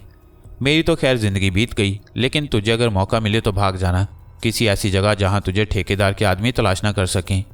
ठेकेदार बहुत चालाक है, वो मुझे ज़रूर तलाश कर लेगा। तू किसी दूसरे शहर भाग जाइयो तुझे छोड़कर। पीरा मासी फिर मुंह पर हाथ रखकर हंस पड़ी। क्यों, अब क्यों पागलों की तरह हंस रही है? अरे बेवकूफ़, मैं तेरी जोरू हूँ जो इतना परेशान हो गई है। देखो काली भटियारन, तू मुझसे ऐसी बातें ना किया कर। खुद तू जैसे बड़ा नवाब है। हाँ तो और क्या, देख पूरे 50 रुपये बाकी हैं अभी मेरे पास। अरे वाह, मेरे 50 रुपये वाले नवाब, चल जाकर चाय ले आ। और सुन, पैसे तू ही देगा। अरे वाह, मैं क्यों दूंगा पैसे? अच्छा फिर झगड़ा शुरू ना कर, ये ले पैसे, जा अब जा भी। मैं अचानक चौंक पड़ा। ये पीरा मासी की आवाज़ कहाँ से आ रही है? मैं वापस उसी माहौल में लौट आया और ये आवाज़ मेरे ख्यालों में गूंज रही थी। एक बार फिर वही खौफ जहन पर सवार होने लगा। पीरा मासी मर गई थी, ये जगह, ये माहौल, अब क्या होगा? खाला जी क्या मुझे भी इसी तरह मार देंगी या फिर मुझे इस कमरे में सजा देंगी? मेरा हाल भी इन्हीं ढांचों की तरह हो जाएगा जो मैंने इस कमरे में देखे। अभी मैं ये सोच ही रहा था कि मैंने देखा कि सारे मुजस्मे एक साथ नीचे की तरफ फिसल रहे हैं। एक नई चीज़ जो मैंने देखी वो उनमें से निकलने वाला धुआं था जो हॉलनुमा कमरे में तेज़ी से फैल रहा था। उस धुएं के साथ ही एक शदीद बू का एहसास हुआ जो दिमाग में घुस रही थी। नाक और आंखों में अजीब सी जलन का एहसास हो रहा था। फिर हॉलनुमा कमरे में अच्छा खासा धुआं भर गया। उस धुएं ने मेरे ऊपर अजीब सा असर किया। मुझे अपनी आंखें बंद होती हुई महसूस हुई और कुछ देर के बाद मैं बेहोश हो गया। होश आया तो चेहरे पर दोपहर की किरणों का एहसास हो रहा था और मैं हड़बड़ा कर उठ बैठा। यह धूप कहाँ से आ रही है? मैं कहाँ हूँ? फिर मैंने आसपास के माहौल का जायजा लिया। मैं एक नरम और आरामदेह मसहरी पर लेटा हुआ था। मेरे ऊपर एक इंतहाई खूबसूरत कंबल पड़ा हुआ था। मैं उछलकर मसहरी से नीचे आ गया। ये कमरा, ये जगह वो तो नहीं थी। ये वो हॉल तो नहीं था जहाँ मैं बंद था और जहाँ वो खौफनाक वाक़यात पेश आए। कमरे में इस मसहरी के अलावा कुछ कुर्सियाँ वगैरह पड़ी हुई थीं। मेरा लिबास भी मुख्तलिफ था। क्या है ये सब क्या है? वो खाला मेरे लिए अजाब बन गई हैं। उन्होंने मुझे इतनी मोहलत भी नहीं दी थी कि मैं कुछ गौर कर सकूं। फिर मुझे हंसी की आवाज़ सुनाई दी। किसी लड़की की हंसी की आवाज़ थी और पर्दे के पीछे से आ रही थी। मुझे पर्दे के पीछे 2 टांगें नजर आ रही थीं और मैं बदहवास हो गया। कौन है वहाँ? जवाब में फिर वही हंसी सुनाई दी। इस बार पर्दे के पीछे कुछ जुम्बिश हुई और वहाँ एक लड़की बरामद हुई। बदन पर अजीब से अंदाज में साड़ी लपेटे हुए एक 17-18 साल की लड़की होगी। शक्ल ही से नटखट नजर आ रही थी। मैं अब तक जिन वाक़यात से गुजरा था उनको सामने रखते हुए किसी से बात करते हुए भी डर लगता था। लेकिन फिर मैंने जी कड़ा करके उस लड़की से पूछा, कौन हो तुम और ये कौन सी जगह है? मेरा नाम पूनम है महाराज और मैं यहाँ मुलाजमत करती हूँ। तुमने पूरा जवाब नहीं दिया। पूरा जवाब? मैंने तुमसे पूछा था ये कौन सी जगह है। लो भाई, ये भी कोई पूछने की बात है? जिस घर में रहते हैं वहाँ का पता पूछते हैं। मैं यहाँ रहता हूँ तो और क्या? और तुम यहाँ मुलाजिम हो? जी, उसने इसी अंदाज में कहा। फिर सामने वाला दरवाज़ा खुला और 3 लड़कियां अंदर आ गईं। उनकी उम्रें भी कोई 17 या 18 साल में होंगी और उन्होंने भी उसी अंदाज में साड़ियां बांध रखी थीं। फिर उनमें से एक लड़की ने कहा, अरे महाराज, आप उठ गए। जहन एक बार फिर हवाओं में उड़ने लगा। ये क्या नई उफ्ताद पड़ी थी? ये जगह, ये लोग। वैसे एक तब्दीली ज़रूर आई थी कि नई मुसीबत और माहौल को अब जल्दी कबूल कर लिया। उस वक्त भी हैरानी तो शदीद थी। ना जाने किस किस्म का आदमी था यह जानूशा। इसने अपनी तवील दास्तान का आगाज़ किया, खामोश होने का नाम ही नहीं ले रहा। मैंने कौशल की तरफ देखा, वो भी बेचैन हो रही थी। फिर वो खुद ही बोल पड़ी, जानूशा मेरी बात सुनो। जानूशा चौंक पड़ा। उसने इस तरह हम दोनों को देखा जैसे उसे हमारी मौजूदगी का इल्म ही ना हो। फिर उसके चेहरे पर शर्मिंदगी के नक्श उभर आए। उसने झीम कर मुस्कुराते हुए कहा, दरअसल माजी कमबख्त चीज़ ही ऐसी होता है कि छिड़ जाए तो दिल चाहता है कि बस उसी में खोए रहो। तुम लोग मुझसे संथा बेला के बारे में बात कर रहे थे। हाँ, असल में बाबा जी से हम द्वारका नाथ के बारे में कुछ मालूमात हासिल करना चाहते हैं। हाँ, संथा बेला की शैतान, वह मुसलसल अपने शैतानी अमल में मसरूफ़ है। असल में उसे अपने से भी बड़े एक शैतान की मदद मिल गई है। हमने तुम्हें शमशेरा के बारे में बताया था। उस कमीने साधु के लिए यह कोई नई बात नहीं है। तुम्हें सामली के बारे में तो मालूम ही है, इसीलिए तो हम तुम्हारे पास आए हैं। जानूशा, थोड़ा सा इंतज़ार कर लो तुम लोग। बाबा साहिब आ जाएं तो कोई हल बताएंगे। कौशल तैयार हो गई। तीसरे दिन बाबा साहिब आए। बड़ी मुशफ़िक शख्सियत थी। चौंक कर बोले, तुम्हारा नाम आकिल रफ़ीक है? जी। जगराजन राज को जानती हो? बाबा साहिब ने कहा और मैं उछल पड़ा। मैंने फटी फटी निगाहों से बाबा साहिब को देखा। उनके मुंह से गुरु जगराजन राज का नाम सुनकर मैं हैरान रह गया।